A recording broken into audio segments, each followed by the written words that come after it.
से मिला पन्ना जिसके ऊपर लिखे हैं कुछ कोट्स। इन्हें सुलझाने के लिए निकोलस अपने पिता के साथ काफी मुशक्कत कर रहा है, लेकिन उसमें जो कुछ भी लिखा है वो अधूरा है और उसे ऐसे एक साथ पढ़ पाना काफी कठिन हो रहा है। दरअसल ये कोड के पीछे एक ऐसा खजाना छुपा है जिसकी तलाश सिर्फ उन लोगों को है जो अमेरिका के उस इतिहास से रूबरू हो चुके हैं, जो आज से नहीं बल्कि तब से जब अमेरिका की नींव रखी गई थी। जब इन लोगों से बात नहीं बनी तो निकोलस अपने दोस्त रायली के पास गया, जो बेचारा खुद की ट्रेजर टेम्पल नाम की बुक को बेचने में बरसों से लगा है, लेकिन एक भी किताब उसकी कोई खरीद नहीं रहा है।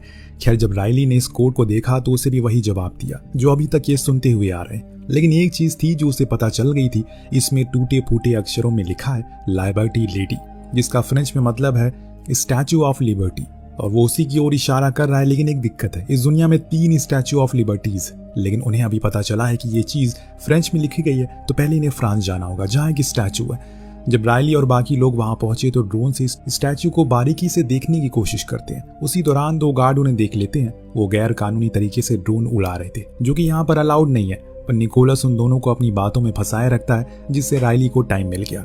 इस टाइम का फायदा उठाकर उसने एक ऐसी चीज हासिल कर ली जो अभी तक किसी को नहीं मिली थी। उस स्टैचू पर रायली को कुछ लिखा हुआ मिला। उसने फौरन उसकी फोटो खींची और फिर लाकर इन्हीं दोनों पुलिस वालों से उसे ट्रांसलेट करने को कहा। जानने को मिला कि इन शब्दों में इंग्लैंड की क्वीन विक्टोरिया के एक खास डेस्क के बारे में लिखा गया है, जो उन्होंने सिर्फ 2 ही बनवाए थे, वो भी एक खास किस्म की लकड़ी से। और एक तो अभी भी बकिंगम पैलेस में है और दूसरा व्हाइट हाउस में है, जो उन्होंने प्रेसिडेंट को गिफ्ट किया था। इस डेस्क में इन्हें कुछ ऐसा मिलने वाला है जो कि शायद अभी तक किसी को नहीं मिला होगा, पर ये दोनों ही उस जगह पर रखा है। वहां तक पहुंचना किसी आम इंसान के लिए तो बस की बात नहीं है। तो अभी तक आप सोच रहे होंगे कि वो डायरी है किसकी भला, और ये लोग किस खजाने के पीछे पड़े हुए हैं, ये क्या ढूंढने की कोशिश कर रहे हैं। इस जवाब के लिए थोड़ा समय के पीछे चलते हैं, जब अमेरिका में सिविल वॉर खत्म ही हुआ था। हर तरफ खुशी का माहौल था, लोग खुश थे कि अब वो कोई स्लेवरी नहीं होगी, किसी गुलाम को खरीदना नहीं जाएगा। इस बीच 2 लोग थॉमस गेट नाम के आदमी के पास आते हैं। दरअसल थॉमस उस समय काफी चर्चित इंसान था, क्योंकि वो किसी भी मुश्किल पहेलियों को सुलझा देता है। जॉन भी उसके पास एक डायरी लेकर आया था जिसमें कुछ लिखा था, जो कि वो चाहता था कि थॉमस इसे सुलझाए। अब इस काम में थोड़ी देरी होती है तो साइरस, जो कि जॉन के साथ आया था, उसने उससे कहा कि तुम जाकर अपने काम कर लो, तब तक मैं यहीं हूँ। तो जॉन वहां से सीधा प्रेसिडेंशियल स्वीट की बालकनी में चला गया, जहां पर अमेरिकन प्रेसिडेंट अब्राहम लिंकन बैठे थे। अब जॉन ने उन पर पीछे से गोली चलाकर सभी को हैरान कर दिया। इधर थॉमस को पता चला कि साइरस ने एक एंटी नेशनल है, क्योंकि उसने उसके कोट पर लगा बैच देख लिया था जो अब्राहम लिंकन के खिलाफ था। इसीलिए वो कोट को सुलझाने के लिए इनकार कर देता है। हालांकि उसे पता चल गया था कि ये खजाने तक लेकर जाएगा और वो ये नहीं चाहता कि किसी गलत आदमी के साथ ये चीज लगे। इतने में बाहर से शोर आने लगता है कि प्रेसिडेंट को मार दिया गया है, और तब थॉमस को पूरा यकीन हो गया। उसने वो पेपर आग में डाल दिया, जिससे कि साइरस को आया गुस्सा और उसने उसे शूट करके वहीं मार डाला और उस पेपर को पूरा जलने में उसे रोक लिया। दूसरे सीन में, यानी कि आज के समय में, निकोलस उसी थॉमस का परपोता है। वो अपने पुरखों की कहानी सुना रहा है ताकि लोगों को उनके बारे में पता चले और वो उन्हें सम्मान से देखे। इतने में एक आदमी ऊपर से बालकनी से बोला, अरे ये सब झूठ है, सच तो ये है कि थॉमस ने ही उन दोनों को बुलाया था ताकि वो जाकर प्रेसिडेंट को मार सके, और इस बात का मेरे पास सबूत भी है। ये कहकर वो सादे जले हुए टुकड़ों को दिखाता है, जो देखकर वो खुद ही हैरान था, क्योंकि ये टुकड़ा उसी डायरी का हिस्सा था जो इनके पास मौजूद थी। दरअसल वो आदमी यानी कि मिच साइरस का पोता है। इन लोगों ने जब जांच की तो पता चला कि ये पन्ना उसी डायरी से फाड़ा गया है, लेकिन निकोलस ये मानने को तैयार ही नहीं था। उसके दादाजी ने ही प्रेसिडेंट को मारने की रंजिश रची थी। अगर ये बात बाहर फैल गई तो उनका सब कुछ खत्म हो जाएगा, इसीलिए वो ये साबित करके रहेगा कि उस पन्ने में प्रेसिडेंट को मारने का प्लान नहीं, बल्कि एक खजाने की तरफ ले जाने का नक्शा है। रायली ने जब निकोलस को दोबारा मिला तो उसने उसे बताया कि उसकी गर्लफ्रेंड एबिगेल ने उसे घर से बाहर निकाल दिया। अब उसके पास कोई घर नहीं है रहने को, लेकिन रायली की मदद से वो उसके घर में घुस गया और मौका देखकर उसका एम्प्लॉय कार्ड चुरा लिया। वो नेशनल म्यूजियम में एक अच्छी पोस्ट में है, जहां पर वो टुकड़ा रखे जाने वाला है। लेकिन एक दिक्कत हो गई, जैसे ही वो उसके घर से बाहर जाने लगा, एबिगेल ने उसे पकड़ लिया। अब निकोलस के पास कुछ नहीं था अपनी सफाई के लिए, उसने सच बोल दिया। उसे एक आखिरी बार उस टुकड़े की जांच करनी होगी ताकि लोगों को वो सच बता सके, वरना कल के बाद हर कोई उसके खानदान को एक कातिल के रूप में देखना शुरू कर देगा। एबिगेल उसकी बात मान गई। फिर ये लोग म्यूजियम में गए, जहां जाकर इन्हें हाथ कुछ नहीं लगा, क्योंकि इतनी देर छानबीन करने के बाद भी उस टुकड़े में से ऐसा कुछ नहीं मिला जिससे ये सच साबित हो सके। अब निकोलस काफी मायूस हो जाता है, क्योंकि कल मीडिया में मिच इस खबर को फैला देगा। लेकिन तभी एबिगेल ने जब पन्ने को पलटा तो उसमें कुछ कोड लिखे थे, जो देखकर वो कहने लगी, अगर इसे ने किसी सॉर्ट कर लिया तो हो सकता है कुछ और चीजें जानने को मिले। निकोलस अभी इसी फिराक में लग गया। इसके बाद हम सीधा वहीं आ गए जहां से शुरू में थे, यानी कि उसी स्टैच्यू ऑफ लिबर्टी पे लिखे शब्दों के पास, जिसे सुलझाने के लिए अभी रायली पूरी जान लगा रहा है। लेकिन वहीं दूसरी ओर निकोलस के पिता पर किसी ने हमला कर दिया। उन्हें जान से मारने की कोशिश करी, लेकिन वो बेहोश हुए और इसी का फायदा उठाकर उस आदमी ने उनके फोन का क्लोन बना लिया, जिससे कि वो किसी से बात करे या फिर कोई उनसे बात करे, सब कुछ उन्हें पता चल जाए। खासकर ये सब निकोलस के लिए किया गया था, ताकि वो जो कुछ भी अपने पिता को बताए उन्हें सब पता चल जाए। इस बीच जब FBI वालों पर न्यूज़पेपर पहुंचा तो वो भी हैरान थे कि भला मिच 140 साल पुरानी चीज को क्यों उखाड़ रहा है। जो FBI चीफ होता है वो निकोलस का अच्छा दोस्त था। उसने जब इस न्यूज को देखा तो सबसे पहले सवाल यहाँ आया कि आखिर ये मिच है कौन। जानने पर पता चला कि ये एक आर्टिफैक्ट कलेक्टर है, और अगर ऐसा है तो फिर इसने इस पन्ने को बेचा क्यों नहीं? इसे तो अच्छे खासे पैसे मिल सकते थे। चीफ को कुछ दाल में काला लगा। जरूर मिच इन चीजों के जरिए कोई ऐसी चीज हासिल करना चाहता है जो बेहद कीमती है, और वो ये अच्छे से जानता है कि ये काम वो अकेले तो नहीं कर पाएगा। इसीलिए उसने अब निकोलस को इस चीज में फंसा लिया। जब निकोलस को अपने पिता के ऊपर हमले के बारे में पता चला तो वो भी डर गया, और उसने अब इस काम को और तेज कर दिया। रायली ने उससे कहा कि हमें बकिंगम पैलेस में जाना होगा, वहीं पर हमें वो डेस्क मिलेगा, और इसीलिए रायली ने अपना प्लान बताया कि वो एक एक करके सभी कैमरा को हैक करेगा, क्योंकि वो एक बेमिसाल हैकर है। वो जैसे जैसे निकोलस को बताता चला गया वो वैसे वैसे चीजों को करते जा रहा था। लेकिन तभी अचानक से पैलेस के हॉल में निकोलस को एबिगेल मिल गई, जिसने कहा कि वो उसके इस प्लान का हिस्सा बनना चाहती है, क्योंकि उसे उसके डैड की फिक्र है। पर निकोलस तो उसके ऊपर चिल्लाने लगता है क्योंकि उसने उसे धोखा दिया है। वो उसके पैसे लेकर भागी है और बहुत खुश है, और इस बीच उसने अपनी गर्दन पर दारू भी छिड़क दिया ताकि गार्ड को लगे कि वो नशे में है, और वो उसे नीचे वाली जेल में जाकर बंद कर देते हैं। एबिगेल बेचारी, उसे कुछ समझ में नहीं आता कि असल में माजरा क्या, लेकिन कुछ ही देर में दोनों ही अरेस्ट कर लिए जाते हैं। वहीं ले जाकर उन्हें बंद कर दिया जाता है। अब यहाँ जाना ही निकोलस का प्लान का हिस्सा था। कुछ देर के बाद वहां से सारे गार्ड चले गए क्योंकि आज पार्टी है। उसके जाने के बाद रायली ने यहाँ से लॉकअप के गेट को खोला। फिर ये दोनों ही उस लिफ्ट के ऊपर पहुंचे जो सीधा सेकंड फ्लोर पर जाती है। वहीं दूसरी जगह क्वीन का पर्सनल स्पेस है। इधर से रायली उनके लिए चीज आसान कर रहा था। वहां ये दोनों छुपते छुपाते फ्लोर तक पहुंच गए। जहां से ये उस रूम में गए तो वहीं उनके सामने वो डेस्क रखी थी, जो एक ऐसे पेड़ की लकड़ी से बनी है जिसे कि श्रीलंकन बूस कहा जाता है। अगर इस पेड़ की लकड़ी को किसी चीज को बनाने में इस्तेमाल किया जाए तो उसकी उम्र तकरीबन 1000 साल तक सीमित होती है। तब तक ना ही उसमें कोई दीमक लगता है और ना ही वो खराब होती है।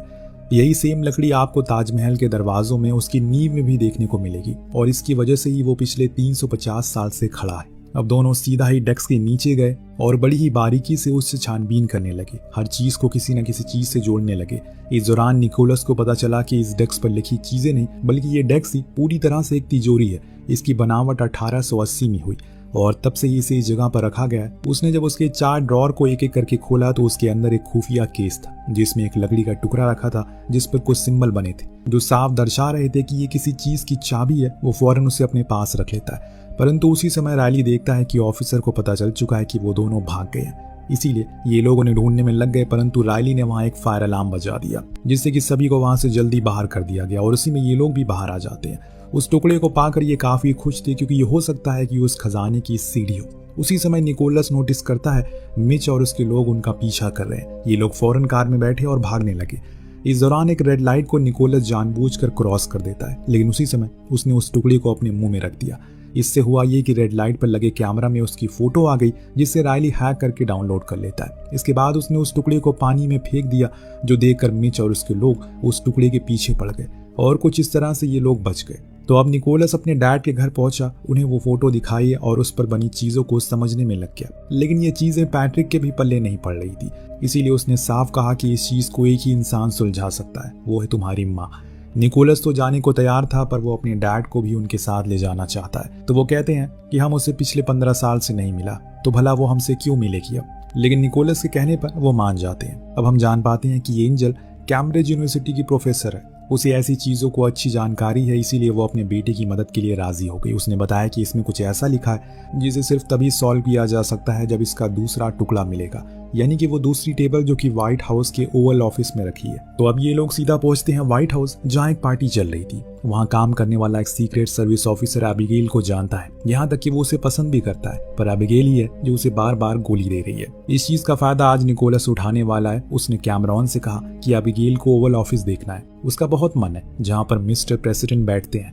पहले तो कैमरॉन इनकार करता है क्योंकि वहां ऐसे किसी का भी जाना अलाउ नहीं है, पर निकोलस को पता है कि अब आगे क्या कहना है। उसने कहा कि अगर तुमने ना बोला तो अबीगेल का दिल टूट जाएगा और इसके लिए तुम्हें यह काम करना चाहिए। तब जाकर कैमरॉन मान गया। उसने इतना जरूर कहा कि चौकन्ना रहना, क्योंकि यहाँ किसी को आने की अनुमति नहीं है। दोनों ओवल ऑफिस पहुंचे जहां वो डेस्क रखी थी, पर कैमरॉन इन पर नजर रखे था और ऐसे किसी चीज को छूना तो मुश्किल था। इसीलिए अबीगेल ने जानबूझकर अपनी इयरिंग गिरा दी और कैमरॉन से कहा कि क्या वो उसे ढूंढने में मदद करेगा। अब अबीगेल ने कहा है तो वो कुछ भी करने को तैयार हो जाता है और इधर तीनों ही अब उस इयरिंग को ढूंढने में लग गए। इस बहाने निकोलस डेस्क को चेक करने लगता है। उसने हर ड्रॉअर को खोला और एक में तो वो रेड बटन भी है, अरे वो न्यूक्लियर बटन। जब उसने आखिरी ड्रॉअर को खोला तो देखा कि वो लकड़ी का टुकड़ा गायब है, किसी ने पहले ही उसे निकाल लिया है और उसने उसकी फोटो ली। फिर दोनों बाहर आ गए। जब बाहर आकर इन्होंने अपनी टीम को इस बारे में बताया तो वो भी हैरान, क्योंकि उस ऑफिस में तो सिर्फ प्रेसिडेंट ही अलाउ है, फिर ये काम कौन ही कर सकता है। रायली बोली हो सकता है कि किसी प्रेसिडेंट का काम हो वो। पैट्रिक को यकीन नहीं था भला कोई प्रेसिडेंट ये सारे काम क्यों करेगा। निकोलस का कहना था वो डेस्क आज नहीं बल्कि पिछले 75 सालों से है। तब से अमेरिका ने बहुत से प्रेसिडेंट चेंज किए, तो हो सकता है कि किसी न किसी ने इस चीज के बारे में पता लगा लिया हो। इस बीच रायली उन्हें अपनी लिखी किताब दिखाती है जिसको अभी तक निकोलस ने खोला तक नहीं था। खैर उसे बुरा तो लगा, जिसके लिए वो माफी भी मांगता है, लेकिन उस बुक में उसने ऐसी बुक का जिक्र किया था उसमें कुछ ऐसे राज जो सिर्फ आने वाले या फिर जो प्रेसिडेंट बन चुके हैं उनको ही पता है, क्योंकि इस किताब का नाम है द प्रेसिडेंट सीक्रेट। ये किताब हर एक प्रेसिडेंट दूसरे प्रेसिडेंट को पास करता है, जिसमें कुछ जानकारियां लिखी होती है। तो हो सकता है कि उसमें उस टुकड़े के बारे में लिखा हो। निकोलस की बत्ती जली, वो सीधा पहुंचा उस होटल में जहां पर प्रेसिडेंट का बर्थडे पार्टी हो रही थी। नकली पास की वजह से उसे एंट्री तो मिल गई, लेकिन जब वो अंदर गया तो प्रेसिडेंट ने उसे एक ही झलक में पहचान लिया, क्योंकि वो थॉमस गेट को काफी अच्छे से जानते हैं, उनके बारे में पढ़ा है। और निकोलस ये अच्छे से जानता है कि मिस्टर प्रेसिडेंट को थॉमस वॉशिंगटन से जुड़ी हर चीज को देखना कितना पसंद है। इसीलिए वो अपने दादाजी द्वारा खोजा एक मैप दिखाता है जो जॉर्ज वॉशिंगटन के टाइम पर था। इसमें उन्होंने उस खुफिया सुरंग के बारे में बताया है जो उस समय के व्हाइट हाउस के नीचे से जाती थी। प्रेसिडेंट के अंदर उत्सुकता बढ़ गई उसे देखने की, इसीलिए वो उसे लेकर वहां पहुंच गए। अपने गार्ड्स को बाहर ही रुकने को कहा। ये जगह काफी पुरानी थी और इसी को थॉमस गेट ने ढूंढा था। लेकिन जब यहाँ के दीवारों पर लिखे इतिहास को प्रेसिडेंट देखते हैं तो निकोलस से इतना प्रभावित होते हैं कि उसे अंदर चलने को बोलने लगे। वो उन्हें लेकर अंदर गया जहाँ एक ओवल ऑफिस जैसा ऑफिस था और इसके लिए वो एक खास किस्म के लॉक को खोलते हैं। देन जब वो अंदर गए तो सच ये था कि ये ओवल ऑफिस का रेप्लिका था और यहाँ निकोलस अपनी चाल चल देता है। उसने गेट लॉक कर दिया जो देख खुद प्रेसिडेंट चौंक गए कि आखिर वो ये क्या कर रहा है। निकोलस ने बिना बात घुमाए सीधा उसे वो तीखे सवाल करने लगा, जो सुनकर वो थोड़ा गुस्से में हो गए और कहने लगे कि यहाँ से बाहर निकलो। तब निकोलस ने बोल दिया कि उस प्रेसिडेंट सीक्रेट बुक के बारे में। पहले तो प्रेसिडेंट को मजाक लगा, लेकिन जब उसने कहा कि वो उनके ऑफिस गया था, वहां उनकी उस डेस्क से एक पीस गायब है जो इतिहास के लिए बहुत ही ज्यादा जरूरी है। लेकिन उससे भी ज्यादा जरूरी उसके लिए ये है क्योंकि उसे उसके दादाजी की बेगुनाही साबित होगी, जिन्होंने अपने देश के लिए जान दे दी, पर उन लोगों के हाथ वो खजाना लगने नहीं दिया जिस पर सिर्फ अमेरिकन का हक था। सब कुछ सुनने के बाद प्रेसिडेंट उसे बता देते हैं कि वो किताब लिंकन म्यूजियम में रखी है, पर उसे ऐसे ढूंढना इतना आसान नहीं है। एक कोड होता है, वो भी उन्होंने बता दिया, पर जाते जाते इतना कहा कि अगर वो इस किताब को ढूंढने में पकड़ा गया तो इसमें वो उसकी कोई मदद नहीं करेगा। निकोलस फौरन अबीगेल को लेकर म्यूजियम में गया जहां वो काम करती है। उस लाइब्रेरी का हर एक कोना पता है, इसीलिए वो जल्दी ही उस सेक्शन तक पहुंच गया। वहां उस कोड को डाल दिया जो प्रेसिडेंट ने बताया था। इससे वो किताब बाहर आई। ये देखकर सब हैरान थे कि रायली ने जो अपनी किताब में लिखा है वो सच था। अब उन्हें डेस्क वाले सेक्शन में उस मिसिंग टुकड़े की फोटो मिल गई जिसकी निकोलस ने तस्वीर ले ली। लेकिन दोस्तों तब तक वहां पर सीक्रेट सर्विस और FBI वाले आ गए जिन्हें निकोलस की तलाश थी, क्योंकि वहां प्रेसिडेंट को उस जगह पर लेकर गया था। ये दोनों तो वहां से जैसे तैसे निकल गए, लेकिन मिच के लिए थोड़ी परेशानी हुई। उसने उसी दौरान अपने पिता को वो फोटो सेंड कर दी जो उन्होंने देख ली, पर उनके अलावा किसी और ने देख लिया और वो था मिच। तो अब उसे पता चल चुका है कि इस चीजों को अगर कोई ट्रांसलेट कर सकता है तो वो एंजल है, इसीलिए वो उसके पास पहुंचा। पहले तो वो मना करती है, लेकिन बाद में उसने बंदूक दिखाते हुए उसे डराया धमकाया, कहा कि अगर उसने ये नहीं किया तो वो सबसे पहले उसके पति को मारेगा। एंजल बेचारी डर गई। मिच उसे बोला कि कुछ देर बाद तेरा पति यहाँ पर आएगा इस पहेली को सुलझाने के लिए, तो उसे गलत चीज बतानी है तुझे। लेकिन एंजल को अच्छे से पता है कि उसका बेटा इस चीज को सुलझा लेगा, इसीलिए जब वहां पैट्रिक आया तो उसने उसे गलत सुराग दे दिया। दूसरे दिन हम देखते हैं कि मिच एंजल को लेकर प्रेसिडेंट माउंटेन गया है, जिसे माउंटेन रशमूरे कहा जाता है। ये वो पहाड़ है जहां पर अमेरिका के 4 प्रेसिडेंट के फेसेस के पहाड़ों के बीच में पत्थर बनाया गया है। यहीं पर उस पहेली का सुराग। लेकिन वहां निकोलस मिच और अपनी मां को देख लेता है। दरअसल वो पहले ही यहाँ पर आ गया था। उसकी बंदूक को देखकर वो समझ गया वो उन्हें यहाँ डरा धमका कर लाया है, इसीलिए उसने उससे कहा अभी मेरे पीछे FBI पड़ी है, तो अगर वो यहाँ आ गई तो मेरे साथ तुझे भी पकड़ लेगी। और इतना तो पता ही होगा कि तुझे अभी एक पहेली बाकी है जिसे सॉल्व करने के लिए तुझे मेरी मदद जरूर चाहिए। तो मिच ये बात बखूबी जानता है, इस वजह से वो उसके साथ खजाना ढूंढने के लिए मान जाता है। ये लोग उस माउंटेन के ऊपर पहुंचे जहां काफी सक्रिय रास्ता था। तो उस पहेली में कहा गया था जब बिना बादल के बरसात होगी तो एक पक्षी तुम्हें रास्ता दिखाएगा। मिच समझ जाता है कि मतलब क्या है। तो उसने पत्थरों पर पानी डालने को कहा और ऐसे ही जब एक पत्थर पर एबिगेल ने पानी डाला तो वहां एक चिड़िया का स्ट्रक्चर आ गया जो दूसरी तरफ इशारा कर रही थी, जहां पर एक सुराग था दो पत्थरों के बीच में। उसने जब उसके अंदर हाथ डाला उसे एक लैच जैसी चीज मिली, जिसे जब पुल किया तो माउंटेन के पीछे के हिस्से में पत्थर अपने आप गिरने लगे। देखते ही देखते वहां एक दरवाजा बन गया जो इन्हें अब आगे का रास्ता दिखाएगा। सब लोग उसकी तरफ बढ़े। अंदर जाने पर इन्हें एक विशाल स्ट्रक्चर मिला जिसे रायली ने बिना कुछ सोचे समझे छू लिया और उससे हुआ ये कि दरवाजा बंद हो गया और अब ये लोग वहीं पर फंस गए। पर यही नहीं, आगे जाकर वहां का फर्श भी टूट गया जिससे कि निकोलस की माँ बाप उसे ऊपर रह गए। बाकी के लोग नीचे उसे लटके हुए फर्श पर जाकर फंसे। जब इन्होंने अपने चारों ओर देखा तो वहां एक सीढ़ी थी जो मिच के साइड थी, तो उसे ऊपर जाकर सभी की मदद करनी पड़ेगी तभी ये लोग ऊपर जाएंगे। लेकिन उसने ऐसा नहीं किया। इतने में वो फर्श हिलने लगा, इसीलिए ये लोग भी चढ़ गए और आखिर में मिच ने भी इनकी मदद की। जिस जगह ये लोग पहुंचे हैं वहां पानी भरा हुआ है, तो इन्हें पहले तो पानी को रोकना था। धीरे धीरे जब ये आगे बढ़े तो इनके सामने वो आ गया जो देख इन सभी के होश उड़ गए। वहां एक सोने का महल था जो हूबहू व्हाइट हाउस की तरह था। वहीं दूसरी ओर पैट्रिक और एंजल भी बुरी तरह फंस चुके हैं। लेकिन पैट्रिक ने यहाँ बहादुरी दिखाई और एक रस्सी से लटक कर एंजल को इस पार लिया और इसे एंजल ने खुश होकर उसे किस कर लिया। जो कुछ भी गिले शिकवे थे उसे माफ कर दिया। खजाना मिलने के बाद सभी हैरान थे। तब मिच ने भी सभी को बता दिया। उसने ये जानबूझकर किया ताकि वो इस खजाने को ढूंढ सके और ऐसे वो निकोलस के बिना कभी नहीं कर पाता। लेकिन इन लोगों की खुशी कुछ देर के लिए थी क्योंकि वहां पर पानी भरने लगता है। अगर ये सभी जल्दी वापस नहीं गए तो सब लोग मारे जाएंगे।